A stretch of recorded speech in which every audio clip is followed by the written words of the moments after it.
Full detail ಆಗಿ ಹೇಳ್ತಾರೆ ಅವರು. ಏಪ್ರಿಕಾಟ್ ಬರೋಕ್ಕಿಂತ ಮುಂಚೆ ಈ ಹೂ ಎಲ್ಲ ಬರುತ್ತೆ, ಅದೇ ಸೀಸನ್ ಸ್ಟಾರ್ಟ್ ಆಗುತ್ತೆ.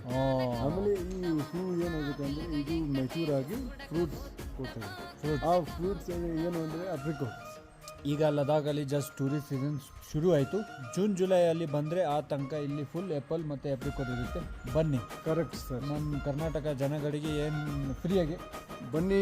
ನೀವು ತರಕಾರಿ ಅಂಗಡಿಗೆ ಸೇಬು ಮತ್ತೆ ಏಪ್ರಿಕಾಟ್ ತಗೊಳಕ್ಕೆ ಹೋಗಂಗಿಲ್ಲ. ನೀವು ಬಂದು ಈ ಬ್ಯೂಟಿಫುಲ್ ಗಾರ್ಡನ್ ಅಲ್ಲಿ ಎಂಜಾಯ್ ಮಾಡಕ್ಕೆ ಬನ್ನಿ. ತಿನ್ಬೋದು. ಫ್ರೆಶ್ ಫ್ರೂಟ್ಸ್ ತಿನ್ಬೋದು.